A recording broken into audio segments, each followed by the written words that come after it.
ఈ సంవత్సరం శ్రీరామనవమి మన చేబ్రోలులో ముందుగానే వచ్చేసిందండి. ఏంటి నమ్మట్లేదా? అయితే చూడాల్సిందే. మన చేబ్రోలు గ్రామంలో కొత్తపేట వీధిలో పద్మశాలి రామాలయం నందు శ్రీ సీతారాముల స్వామి వారి విగ్రహ ప్రతిష్ట అతి ఘనంగా జరగనుంది.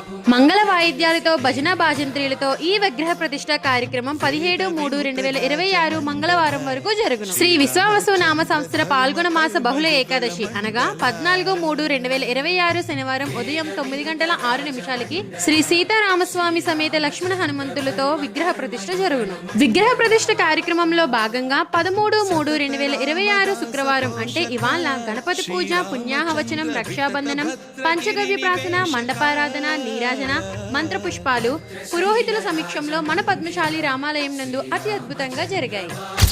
ఇక అతి ముఖ్యమైన 14/3/2026 శనివారం నాడు మూలమంత్ర హోమము, విగ్రహ ప్రతిష్టాపన అంగరంగ వైభవంగా మన పద్మశాలి రామాలయం నందు కొత్తపేటలో చేబ్రోలు గ్రామంలో జరుగుతున్నవి కాబట్టి ప్రతి ఒక్కరికి ఆహ్వానం తెలియజేస్తూ ఈ రీల్ అయితే మీ సర్కిల్లో ఉన్న ఫ్రెండ్స్, రిలేటివ్స్ కి షేర్ చేయండి.